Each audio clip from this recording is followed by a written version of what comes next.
Hi, so I got to speak with SEC Chair Gary Gensler about crypto. And number one question is really, how is he looking at crypto regulation? How is the agency approaching it? When somebody is raising money from the public gets to decide which risks they take. We at the Securities and Exchange Commission are not a merit regulator. If you want to take a risk, take a risk. But we are, and what our regime is about disclosure, making sure there's full and fair and truthful disclosure. Even President Roosevelt called it the Truth and Securities Act, the first of our, four key acts. And so I think of it all in that context. Satoshi Nakamoto writes the white paper, Halloween night in 2008. A number of years later, people start to invest in it. They're buying and selling it. Some years later, we start to see other coins, other tokens. And, if you just look at coinmarketcap.com, there's 10,000 or so tokens listed there. Some have more liquidity than others, of course, and some have more value than others. But what is the investing public doing? They're investing for a better future based upon the efforts of others. There's websites you go to, there's Medium posts that you read, there's crypto Twitter, there's Reddit forums and places you can look for information. And it's about that common enterprise and that entrepreneurial effort, which is the hallmark of investment contracts, which are securities.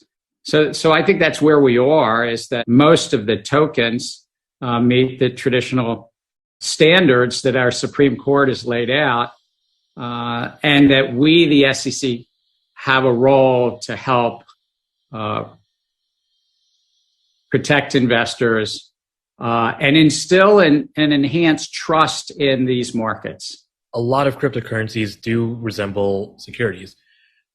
What's the next step? They don't just resemble, they are securities. They are. I mean, Thurgood Marshall, a great Supreme Court justice, wrote in an opinion, and I think it was in the 1970s, that Congress painted with a broad brush to protect the public.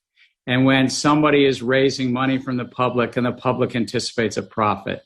And so that's kind of the core. And yes, the service providers, if you wish. And they're providing those services around some very small handful of non-security tokens, crypto non-security tokens, but the vast number of these, thousands of tokens, without prejudging any one of them, meet the standard of being a security. And thus the platforms have an obligation to come in, register, work with us, find a path forward. But ultimately, it's about protecting the investing public. And if the investing public's investing in crypto, to have some basic protections. Look, we just went through a time earlier this year where a number of platforms went bankrupt, or they just froze out their customers. Now, I wonder about how many of your readers got frozen out or held, and they just get in line in a bankruptcy court.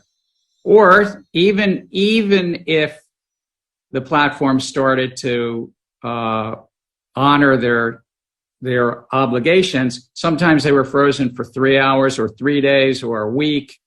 And there's basic protections in our securities laws that guard against that.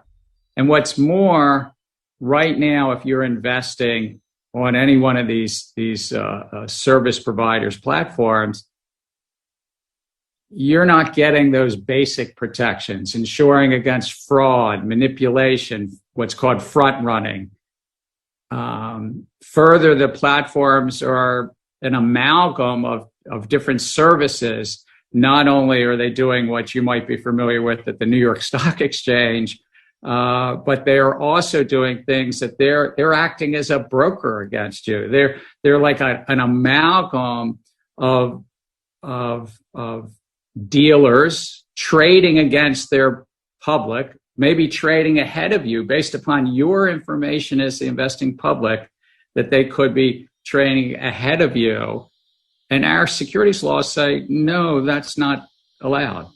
So there's a lot of protections that you right now are not getting the benefit from, but should be because it's the law. What's the next step in having these platforms register as securities exchanges or, come in? The next step is if they successfully register, then the investing crypto public gets to decide. Look, these are, by their very nature, speculative assets. There's, give or take, 10,000 of them.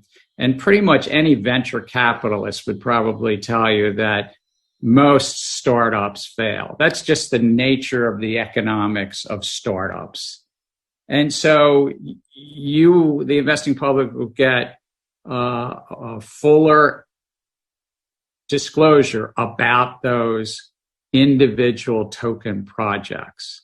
You'd also have protections in your trading against fraud, manipulation, and that the transparency of those platforms, how orders are matched and the like. And that if they are also dealers, that it get separated out. This amalgam of different features that they're doing gets separated out.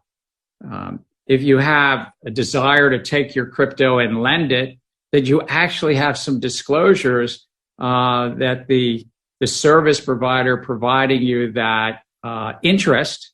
And remember, if somebody says reward or yield or interest or return, the label doesn't matter. It's similar to when you put your money with the money market fund and you say, well, they're going to give me a return, but then they actually have to disclose what they're doing with your money. And it's your money ultimately. What are they doing with it? Are they trading like a hedge fund? Are they lending it to somebody else? Are they putting it in safe assets or, more speculative assets?